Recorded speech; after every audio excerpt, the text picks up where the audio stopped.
ಇವನು ಕೊಡ್ತಾನೆ, ಯಾರೋ ನೈಸ್ ಕಂಪ್ನಿಯವನು.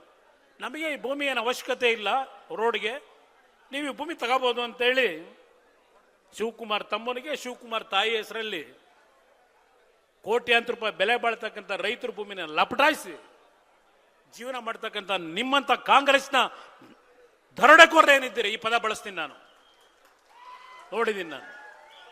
ನಮ್ಮನ್ನು ಪ್ರಶ್ನೆ ಮಾಡ್ತೀನಿ. 47 ಎಕರೆ ಆ ಭೂಮಿ ನಾನು 84ರಲ್ಲಿ ತಗೊಂಡೆ. ಇವತ್ತು ಅಲ್ಲಿ ರಿಯಲ್ ಎಸ್ಟೇಟ್ ಬಿಸ್ನೆಸ್ ಮಾಡ್ತಿಲ್ಲ ನಾನು.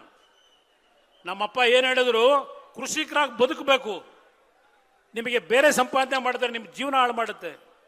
ಈ ಭೂಮಿ ನಂಬಿ ಬದುಕ್ತಕ್ಕಂಥದ್ದಕ್ಕೆ ಈ ಭೂಮಿಲಿ ಬರ್ತಕ್ಕಂಥ ಹಣ ನಿಮ್ಮನ್ನು ಕಾಪಾಡ್ತದೆ.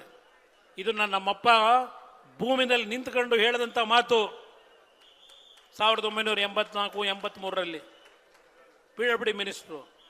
ಮಾಡೋದಾಗಿದ್ರೆ ಇವತ್ತು ಬೆಂಗಳೂರು ಅರ್ಧ ಭಾಗ ದೇವೇಗೌಡರ ಕುಟುಂಬ ಕೊಂಡ್ಕೋಬಹುದಾಗಿತ್ತು. ದೇವೇಗೌಡರು ಏನಾದರೂ ಮನಸ್ಸು ಮಾಡಿದ್ರೆ ಎಲ್ಲಿದ್ರಿ ನೀವೆಲ್ಲ? ದೇವೇಗೌಡರು ರಾಜಕೀಯ ಶುರು ಮಾಡಿದಾಗ ದೇವೇಗೌಡರನ್ನು ಪ್ರಶ್ನೆ ಮಾಡ್ತೀರಾ ಕಾಂಗ್ರೆಸ್ ನಾಯಕರು? ಬರೀ ಬಾಯಿ ಚಪ್ಪಲಿಕ್ಕೆ ಮಾತಾಡಬೇಡಿ.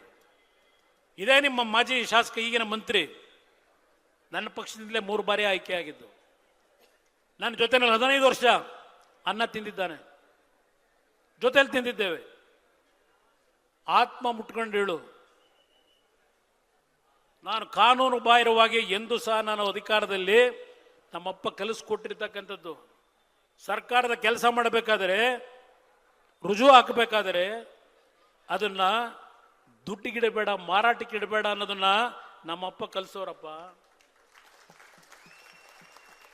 ನಿಮ್ಮ ಅಪ್ಪ ಕೆಂಪೇಗೌಡರು, ಹೆಸರು ಕೆಂಪೇಗೌಡರು, ಅವರೇನು ಕಲಿಸ್ಕೊಟ್ಟವ್ರು ಸ್ವಲ್ಪ ಹೇಳ್ತೀಯಪ್ಪ? ಮುಖ್ಯಮಂತ್ರಿಯಾಗಿ ಏನು ಕೆಲಸ ಮಾಡಿ, ಏನೀಗ ಆ ನಯ ವಿನಯತೆ, ಅಯ್ಯೋ ಅಯ್ಯೋ ಆ ದೇವರು ಹೇಳೋದೇನು ಶ್ಲೋಕಗಳು ನೋಡ್ಬಿಟ್ರೆ ಏನಪ್ಪ ಇಷ್ಟು ಬದಲಾವಣೆನ?